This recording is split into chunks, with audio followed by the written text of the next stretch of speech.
Hello everyone, आप सभी का स्वागत है। तो इस वीडियो में हम लोग रिपोर्ट्स एंड इंडाइसेस डिस्कस करने वाले हैं जो पिछले एक साल में न्यूज़ में रहे हैं। अब इन रिपोर्ट्स एंड इंडाइसेस का इम्पोर्टेंस क्या है, आप एग्जामिनेशन के प्रीवियस ईयर पेपर्स उठा के देखोगे तो लगभग हर साल इससे क्वेश्चन आते हैं। तो इसमें आप देखोगे अभी जो रिसेंट आपके एग्ज़ाम होने वाले हैं आर ओ के लिए, बीपीएससी के लिए और यूपीपीसीएस प्रीलिम्स के लिए ये बहुत इंपॉर्टेंट टॉपिक हो जाते हैं। तो हम लोग इसको डिस्कस करते हैं, एक एक करके डिस्कस करते हैं जितने सारी रिपोर्ट्स अभी पिछले एक साल में न्यूज़ में रही है उसको। तो इसमें पहला रिपोर्ट है आपका ग्लोबल लिवेबिलिटी इंडेक्स। तो ये देता कौन है? तो देखो ये एक एजेंसी है, इकोनॉमिस्ट इंटेलिजेंस यूनिट, ठीक है। ये इस रिपोर्ट को रिलीज करती है और इसका जो है रिपोर्ट की क्राइटेरिया क्या है, किन पैरामीटर्स को लेकर के रिपोर्ट बनाती है। तो ये 5 कैटेगरी में डिवाइड कर रखी है 30 इंडिकेटर्स को, ठीक है। 30 इंडिकेटर्स है, उसको 5 कैटेगरी में वो डिवाइड करके सिटीज को रैंकिंग करती है, ठीक है। तो ये 5 कैटेगरी कौन से है? स्टेबिलिटी, उस सिटीज की कितनी स्टेबिलिटी है, हेल्थ केयर, थर्ड है आपका एजुकेशन, फोर्थ इंफ्रास्ट्रक्चर और फिफ्थ है कल्चर एंड एनवायरनमेंट, ठीक है। इसके बेसिस पे सिटीज की रैंकिंग होती है। तो इनमें देखो सबसे टॉप की कंट्री कौन सी है? डेनमार्क की जो सिटी है कोपेनहेगन, उसको रैंक 1 मिला है, ठीक है। और बाकी के दूसरी नंबर पे वियना है, ठीक है। और इंडिया की क्या कंडीशन है? तो इंडिया में मुंबई और दिल्ली को 141 141 रैंक मिली है, ठीक है, इस रिपोर्ट में। अब बॉटम से देख लोगे तो डमास्कस सीरिया की सिटी है, उसको सबसे लास्ट रैंक मिला है, ठीक। तो इतना याद रखना। अब चलो दूसरी जो रिपोर्ट आई है उसमें क्या है, ये ग्लोबल टेररिज्म इंडेक्स। ये कौन देता है? ये देता है Institute for Economics and Peace. ये कौन देता है? आईईपी देता है। और ये क्या रैंकिंग करता है? कंट्रियों की रैंकिंग करता है based upon impact due to terrorism. उस कंट्री में कितनी टेररिस्ट हमला हुआ, अटैक हुआ, उसके बेसिस पे ये रैंकिंग करता है। जो टॉप में कंट्री रहेगी इसका मतलब वो मोस्ट अफेक्टेड कंट्री है, ठीक है। तो इस सीरीज में आप देखोगे तो इंडिया की जो रैंक है वो है 14th। और सबसे टॉप की कौन सी कंट्री है जो मोस्ट अफेक्टेड है? वो है बुर्किना फासो। दूसरे नंबर पे पाकिस्तान, ठीक है। थर्ड नंबर पे आ जाएगा सीरिया। तो इसमें इंडिया की रैंकिंग आपको याद रखनी है, कितनी है? 14th है। जो सबसे टॉप पे है वो मतलब कि most affected by terrorism, okay, ठीक। अब देखो अगला रिपोर्ट ग्लोबल पीस इंडेक्स है। ग्लोबल पीस इंडेक्स जो है यही एजेंसी देती है जो हमने अभी देखा है, क्या? Institute of Economics and Peace, ठीक है। तो इसमें क्या देता है कि जो कोई भी कंट्री है वो कितना पीसफुल है, ठीक। ग्लोबल इसमें कितना है कि वो कितना पीसफुल उसका माहौल है वहाँ पे रहने के लिए। तो इस रिपोर्ट में एक चौंकाने वाली खबर आई है कि पूरे वर्ल्ड वाइड जो ट्रेंड है वो कैसा है कि निराश करने वाला है, क्योंकि ग्लोबल टेंशन जो है ये बहुत ही पीक पे चल रहा है अभी। कन्फ्लिक्ट आपने देखा होगा, रसिया यूक्रेन का तो चल ही रहा है, इजराइल और ये ईरान अभी रिसेंट में, ठीक है। अपना इंडिया पाकिस्तान का तो था ही ऑपरेशन सिंदूर, ओके। तो ये जो है इंटरनेशनल टेंशन और कन्फ्लिक्ट की वजह से जो ग्लोबल पीस की जो ट्रेंड है वो गिर रही है, ठीक। इतना याद रखोगे। चलो तो इसमें जो है किस की डोमेन पे ये काम करता है, ये रैंकिंग करता है। तो पहला डोमेन है सोसाइटल सेफ्टी एंड सिक्योरिटी, कि सोसाइटी कितनी सेफ और सिक्योर है। ठीक है, अगर ज़्यादा सेफ और सिक्योर होगी तो अच्छा रैंक मिलेगा। ठीक है, दूसरा पैरामीटर क्या है, on going domestic and international conflict. ठीक है, डोमेस्टिक का मतलब हो गया तुम्हारा अंदर का इंटरनल, जैसे कि नक्सलिज्म हो गया। ठीक है, और थर्ड है डिग्री ऑफ मिलिटराइजेशन, मतलब कि गवर्नमेंट जो है कितनी इंगेज्ड है मिलिट्री इक्विपमेंट्स को एक्वायर करने में। ठीक, तो ज़्यादा एक्वायर कर रही है इसका मतलब उसके जो है थ्रेट है उस पर, तो इन्वायरमेंट कैसा होगा, पीसफुल नहीं होगा। ठीक, तो इसमें पीसफुल इंडेक्स में देखोगे तो टॉप 3 कंट्रियां हैं आइसलैंड, आयरलैंड और न्यूजीलैंड। ठीक है, इसमें जो है इंडिया की रैंकिंग कितनी है, 115। ठीक है, और ये जो है पिछले साल से 2024 से एक रैंक इम्प्रूवमेंट हुआ है। ठीक है, तो ये अच्छा है, एक पॉइंट भी अच्छा है। ठीक है, तो चलो अगला रिपोर्ट है रून ग्लोबल रीच इंडेक्स। ये रीच मतलब जो पर्सनालिटी है, जो बिजनेसमैन है, उनकी लिस्ट ये देता है। तो इसमें क्या है कि देखो टॉप जो है, टॉप 5 में कहाँ के, सब यूएस के हैं। एलन मस्क नंबर 1, दूसरे नंबर पे जेफ बेजोस। ठीक है, और थर्ड नंबर पे मार्क जुकरबर्ग, मेटा वाले, फेसबुक वाले। ठीक है, अब इंडिया में देखो क्या है, इंडिया में टॉप पे कौन से हैं, मुकेश अंबानी एंड फैमिली, उसके बाद दूसरे नंबर पे गौतम अडानी एंड फैमिली, और थर्ड पे है रोशनी नडार एंड फैमिली। ठीक, तो ये अगला रिपोर्ट हम लोग देखते हैं क्या है कि ग्लोबल रिस्क रिपोर्ट, ये 25 में रिलीज हुआ है। कौन देता है, वर्ल्ड इकोनॉमिक फोरम देता है। ठीक है, तो इसमें क्या है कि ये बेसिकली वर्ल्ड में जो भी क्राइसिस है, रिस्क है, उसको हाईलाइट करता है आने वाले समय में या चल रहे समय में। तो इसने क्या बताया है कि टॉप जो 5 ग्लोबल रिस्क है उसको इसने इनलिस्ट किया है। ठीक है, जैसे कि जो ग्लोबल रिस्क इसने क्या बताया है कि एक्सट्रीम वेदर इवेंट होगा। ठीक है, आर्म्स कन्फ्लिक्ट रहेगी, और misinformation and disinformation, मतलब कि मिसलीडिंग इन्फॉर्मेशन, जो भी जो है रिपोर्ट इन्फॉर्मेशन होगी वो एक्यूरेट नहीं होगी, एक्यूरेसी उसमें नहीं होगी। ठीक है, चलो तो इंडिया के बारे में इसने क्या बताया कि क्या इंडिया के लिए टॉप 5 क्या रिस्क हो सकते हैं।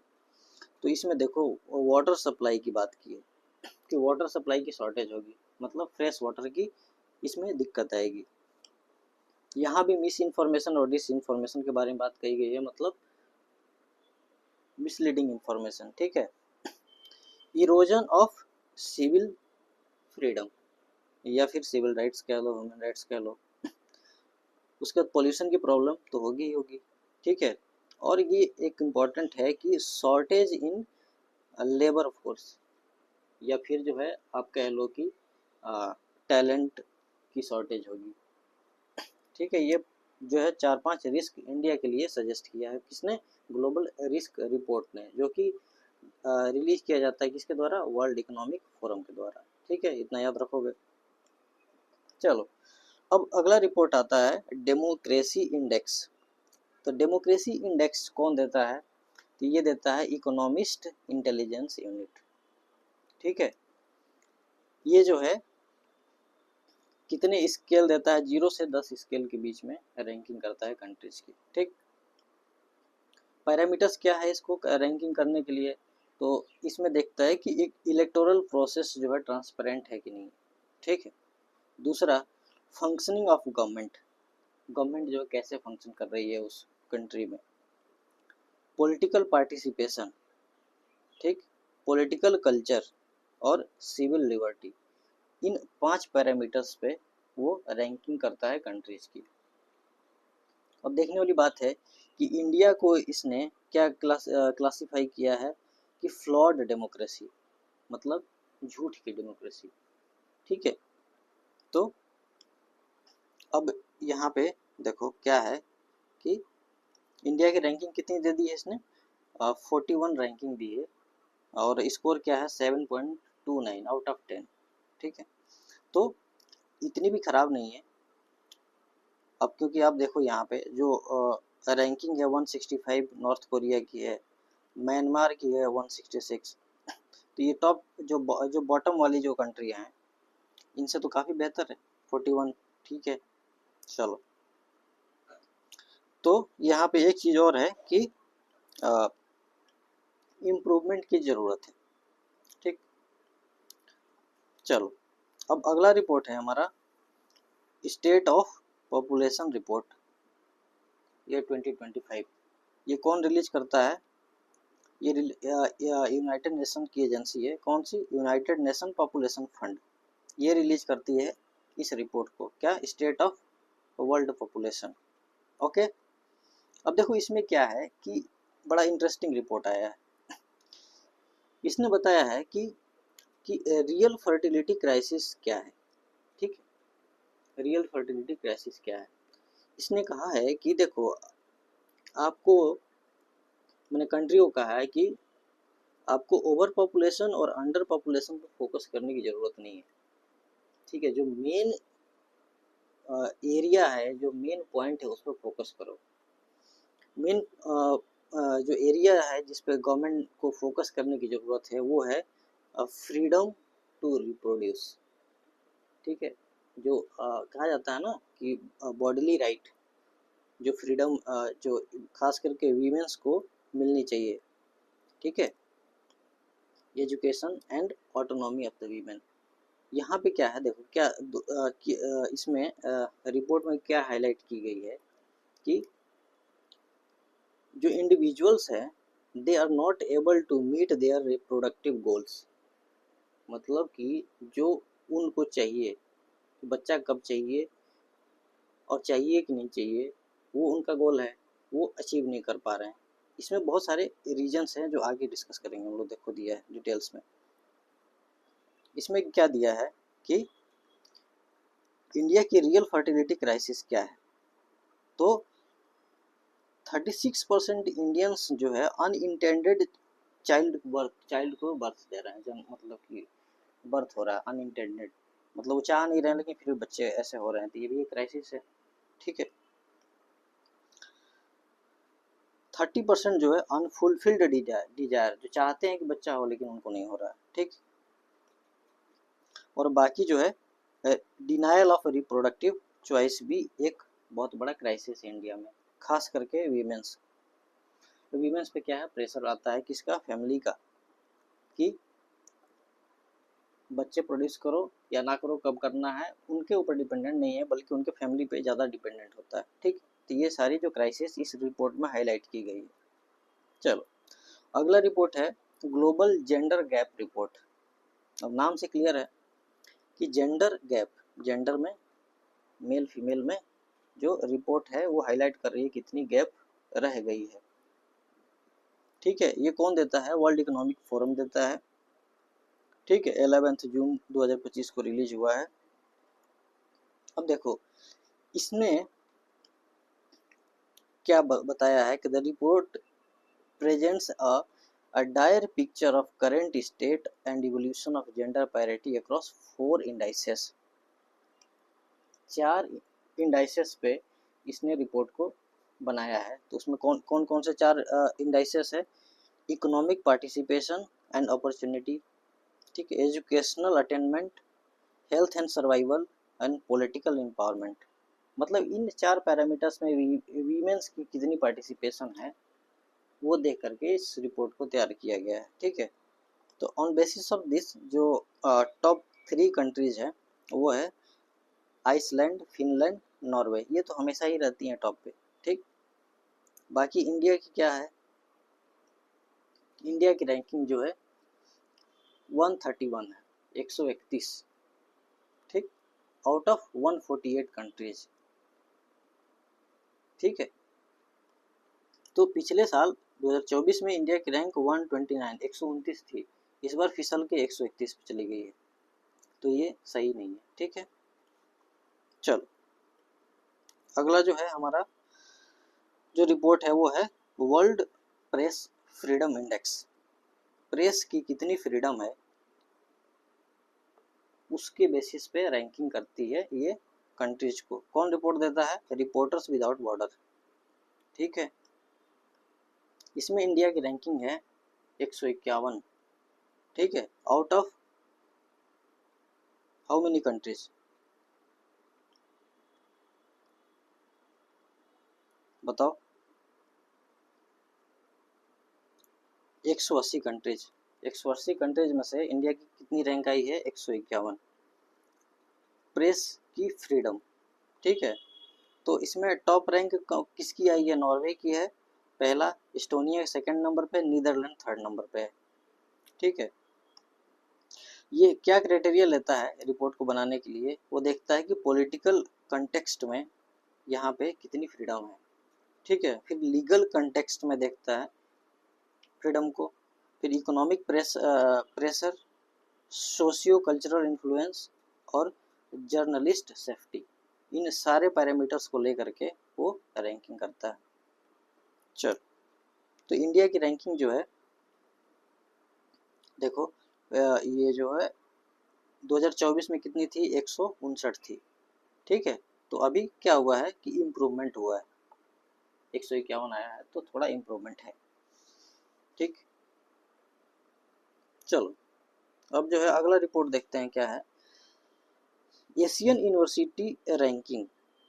एशिया में जो भी यूनिवर्सिटी है उसकी रैंकिंग की गई है किस इंस्टीट्यूट के द्वारा? इंस्टीट्यूट है the Times Higher Education. The Times Higher Education ने यूनिवर्सिटी की रैंकिंग की है। तो इसमें जो है देखो, इंडिया की जो आईआईसी बेंगलोर है उसको 38th पोजीशन मिला है। ठीक, और इसमें उसके बाद एक प्राइवेट यूनिवर्सिटी है अन्ना यूनिवर्सिटी, उसको 11। ठीक है, प्राइवेट यहाँ पे इसको भी एक 146 रैंक मिली है, सुलेनी यूनिवर्सिटी 146। तो आपको ये आईआईसी बेंगलोर को याद रखना, 38th रैंक मिला है यहाँ पे। ठीक, अब चलो अगला रिपोर्ट है वर्ल्ड सोशल रिपोर्ट।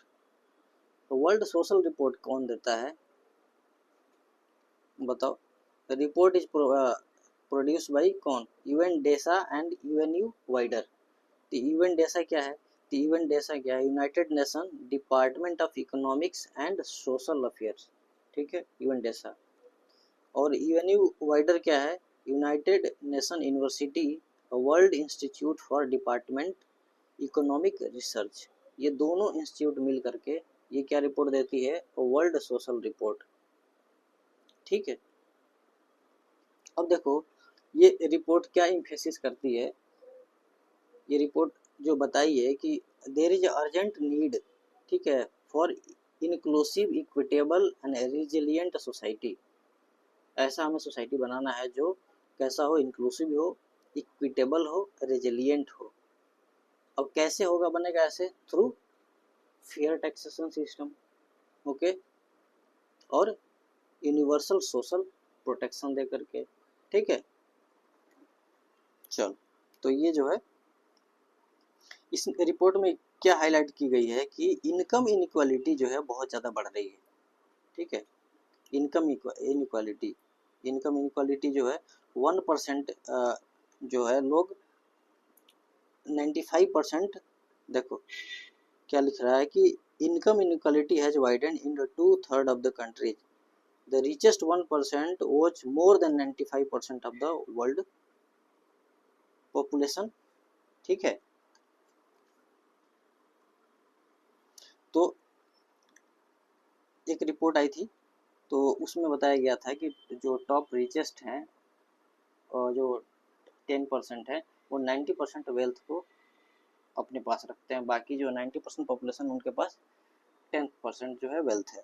ठीक है, तो इकोनॉमिक इनसिक्योरिटी बढ़ रही है, किसकी वजह से? जॉब लॉसेस की वजह से। इनकम इनइक्वालिटी बढ़ रही है, और जो लेबर मार्केट है वो बहुत ही फ्रेजाइल होते जा रहा है। ठीक है, इन सारे चीज़ों पे इसने फोकस किया। तो इसने क्या बोला है कि हमें इक्विटी और सॉलिडेरिटी की ज़रूरत है, और स्ट्रॉन्ग पब्लिक इंस्टीट्यूशन की ज़रूरत है जो एक बोल्ड डिसीजन ले सके। अब अगला रिपोर्ट है हमारा corruption perception index. Corruption perception index कौन देता है? ट्रांसपेरेंसी इंटरनेशनल देता है। ठीक है, 180 कंट्रीज को लेता है और उसकी रैंकिंग करता है। ठीक है, तो इंडिया की इसमें क्या रैंकिंग आई है? इंडिया की रैंकिंग है 96 आउट ऑफ 180, और ये सेम रैंक मिला है मालदीव्स को। इसलिए इम्पोर्टेंट है कि दो कंट्रियों को एक रैंक मिल सकता है? हाँ, मिल सकता है, बिल्कुल। देखो 96 मिला इंडिया को भी, मालदीव्स को भी, वही उसी रैंक पे है। ठीक है, तो यहाँ पे पिछले साल के जो 2023 में जो हमारा जो ये इंडेक्स था वो 93rd था, अभी 96 हो गया, मतलब कि इसमें ड्रॉप हुआ है। ठीक, चलो अगला न्यूज है world happiness report. World happiness report कौन देता है? तो वेल बीइंग रिसर्च सेंटर देता है। कहाँ पे? यूनिवर्सिटी ऑफ ऑक्सफोर्ड में एक ये सेल है, वो ये रिपोर्ट रिलीज करती है। ठीक है, तो इसमें जो है आपको इंडिया की परफॉर्मेंस क्या बताया है? इंडिया की जो है रैंक को इसने 118 बताया है। ठीक है, जो कि पहले 24 में क्या था? 126 था। ठीक है, आउट ऑफ 147 कंट्रीज। ठीक, चलो अब ग्लोबल हंगर इंडेक्स में देखो क्या है ये रिपोर्ट। ग्लोबल हंगर इंडेक्स में इंडिया की रैंकिंग कितनी है? 105 है आउट ऑफ 127 कंट्रीज। ठीक है, अभी 21 पैरामीटर्स पे ये जो है रिपोर्ट्स आती है। तो देखो 5 पैरामीटर्स है, 4 जिस पे ये रिपोर्ट बनता है। अंडर नरिशमेंट, ठीक है, चाइल्ड स्टंटिंग। चाइल्ड स्टंटिंग में क्या होता है कि जो 5 साल के बच्चे हैं उनकी जो हाइट है एज के हिसाब से छोटी रह जाती है। ठीक है, इस क्या रिप्रेजेंट करता है? Chronic under nutrition. ठीक है, और चाइल्ड वेस्टिंग जो है, चाइल्ड वेस्टिंग क्या है? जो बच्चे पतले हो जाते हैं, 5 साल के हैं, उनकी जो है वेट काफ़ी कम हो जाती है एज के हिसाब से। ठीक है, उसको चाइल्ड वेस्टिंग बोलते हैं। और चाइल्ड मोर्टेलिटी, इन 4 पैरामीटर्स पे ये जो है रैंक मिलता है ग्लोबल हंगर इंडेक्स। तो अभी जो है ये रिपोर्ट रिलीज हुआ है। ठीक है, कब? अक्टूबर 24 में आया था। ठीक, थीम क्या था? How gender justice can advance climate resilience and zero hunger. ठीक, इतना याद रखना है आपको। और इस रिपोर्ट में एक बहुत इम्पोर्टेंट चीज़ हाईलाइट की गई थी कि जिस रफ्तार से जो हंगर को कम किया जा रहा है, ऐसे अगर इसी रेट से करते रहे तो फिर 130 साल और लग जाएंगे हमें इसको हंगर को एलिमिनेट करने में, जो कि हमारा टारगेट जो है 2030 तक रखा गया है कि हंगर को हमें क्या करना है? इरेडिकेट करना है। लेकिन उस हिसाब से अगर ऐसे देखो तो 2160 तक जाएगा। ठीक है, तो ये अच्छा खबर नहीं है। अगला है सिपरी का रिपोर्ट आया है। सिपरी जो है ये क्या है?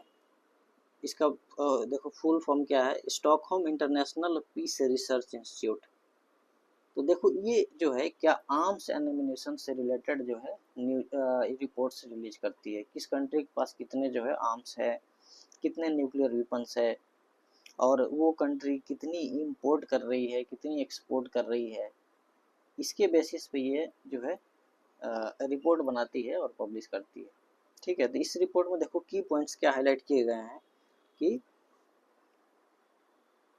इसने कहा है कि जो टॉप 10 जो आर्म इंपोर्टर्स, आर्म एक्सपोर्टर जो कंट्रियां हैं, वो जो पिछले साल जो थी अभी भी वही है।